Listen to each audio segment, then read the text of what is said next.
Comment faire son impôt pour moto au Cameroun? On assiste très souvent à des tiraillements entre les agents d'impôt d'une part et les conducteurs de moto d'un autre côté. Ces tiraillements se terminent généralement par des bousculades, des bagarres, voire même des décès.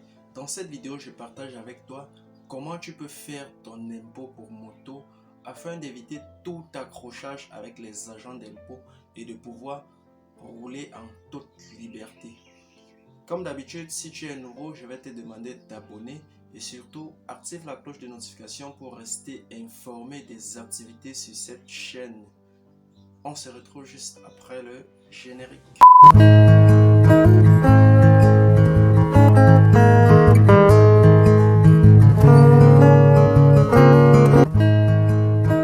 Salut, moi c'est Joël Takam et bienvenue sur la chaîne de Bensekin Moto.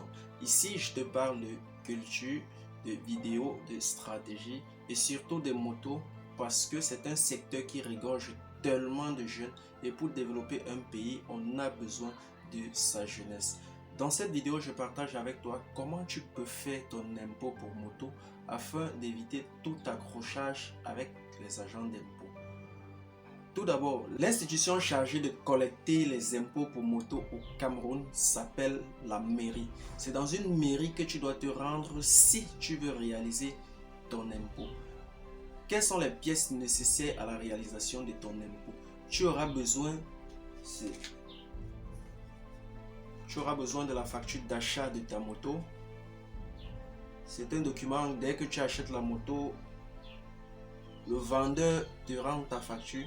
Et sur cette facture, on a ton nom, on a la marque de la moto, on a le numéro de châssis de ta moto, on a le numéro du moteur, on a des bonus, ça peut être des tricots, ça peut être des trousseaux de clés et le montant, ainsi que les signatures des deux parties, c'est-à-dire toi qui achètes et le vendeur. En ce qui concerne l'établissement de ton impôt, tu auras besoin de ta facture comme je viens tantôt de le dire. Sur cette facture, l'autorité municipale n'aura besoin que de ton nom et du numéro de châssis. Le numéro de châssis se trouve sur le côté gauche du guidon, comme vous pouvez le voir à l'image. Et c'est ce numéro que l'autorité municipale a besoin pour établir ton impôt. Comment se présente votre carte d'impôt? La carte d'impôt se présente comme ceci.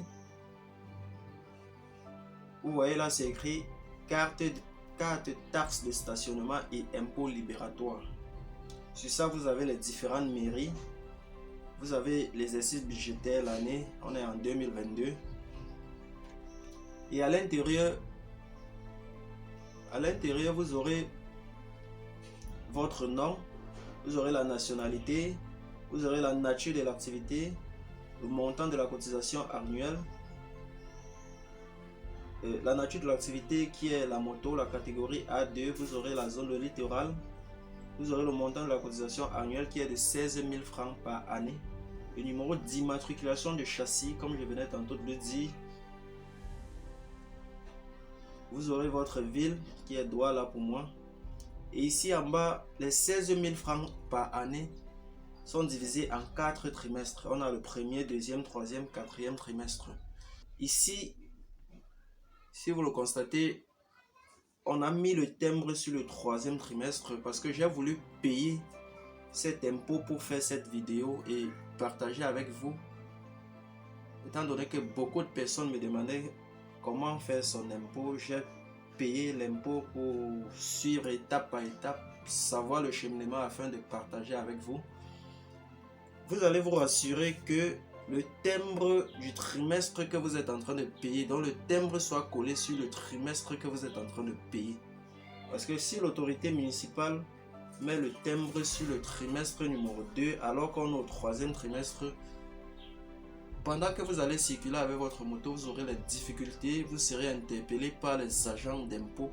Et une fois que vous êtes interpellé, ceux-ci prennent votre carnet, ils vérifient le trimestre dans lequel on a collé le dernier timbre Et ensuite, il vérifie le numéro de châssis. Veillez à ce que le numéro de châssis soit correctement écrit comme c'est sur votre guidon. S'il y a la différence, ne serait-ce d'un chiffre, ce n'est plus votre numéro de châssis. Et on va toujours vous arrêter quand vous allez circuler. Donc, vérifiez exactement que ce soit votre numéro de châssis qui est écrit sur votre carte de stationnement ou d'impôt libératoire. Et aussi, assurez-vous que le timbre est collé au trimestre concerné. Ensuite, l'autorité municipale doit signer et mettre son cachet. D'autres personnes m'ont posé la question à savoir s'il est possible d'envoyer quelqu'un faire notre impôt à notre place. Oui, évidemment, il est possible d'envoyer quelqu'un à la mairie établir ton impôt à ta place. Dans ce cas, qu'est-ce qu'il faut? Tu n'as qu'à relever le numéro de châssis de ta moto ainsi que ton nom, tu lui donnes et il va réaliser ton impôt à ta place.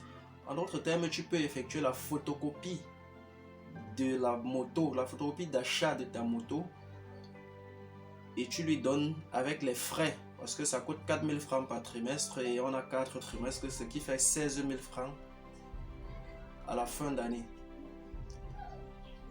Voilà, c'est aussi simple à réaliser.